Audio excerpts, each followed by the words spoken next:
Let Me Illustrate, a podcast series putting the spotlight on board game artists. Hi there, my name is Julie. I have been a board game artist since 2014 when my friends asked me to illustrate for their first game. And actually, that's the only game I have illustrated so far. I normally paint my own images with traditional media like watercolor, acrylic painting, and some mixed media. The art style I'm best known for is... My art style is hard to be labeled since I didn't study or follow a particular style. I do work with traditional media, but my style is not traditional art, more leaning towards stylized illustration. Some people have told me it's fun and cheerful. Others have told me it's whimsical and a bit spooky. The first board game I was an artist for was Project Dreamscape. The work I am most proud of for the board game was Project Dreamscape because it's my first and only one. I wish I had more experience as a board game artist. I had a lot of fun creating illustrations to help share the world of the game. It was challenging, but still fun, and I learned a lot through that project. I like creating artwork that is fun and colorful, but somewhat melancholic and a bit spooky.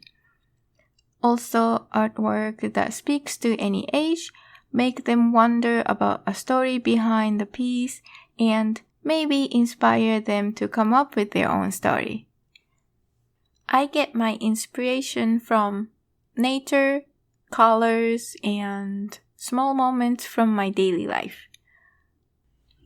I think the most important part of making artwork for board games is telling a story, bringing its world to life, because each game has their own story and a unique world that work well with its gameplay. I think the most challenging part of making artwork for board games is communicating with designers, because the story and images are not in my head. They are in designers' heads. The longest I worked on art for a board game was for Project Dreamscape. It took me 5 months, maybe a half a year to finish. It's just because it was very successful on Kickstarter and kept on unlocking stretch goals with expansions. In my view, more board game artwork should have a variety of styles. It can be from serious, hyper-realistic fantasy look to super silly, kiddish, fun illustrations, like how book covers are. The artists I admire the most are Dick Bruna, Raymond Zavignac, those are my favorite graphic designers, and Nara Yoshitomo. My favorite color is pale coral pink. This is only for my personal belongings. Nothing to do with my artwork though. What very few people know about me is I do not like chocolate. If you wanted to become a board game artist yourself, I would say get involved in the community, which I should do more of as well.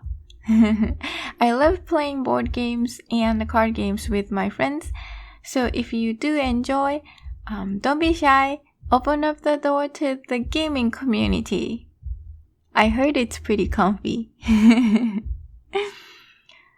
If you want to get in touch, you can reach me my Twitter or Instagram at Julie Okahara, or contact me through my website at julieokahara.com. Thank you so much for listening. This podcast was made possible by the generous help of my Patreon supporters: Royal Patron Sean Newman, Castle Guard David Miller, Dice Masters Alex Bardi, Paul Grogan, Robin Kay, and James Naylor, and Shining Lights Sarah Reed, Tim Vernick, and We're Not Wizards.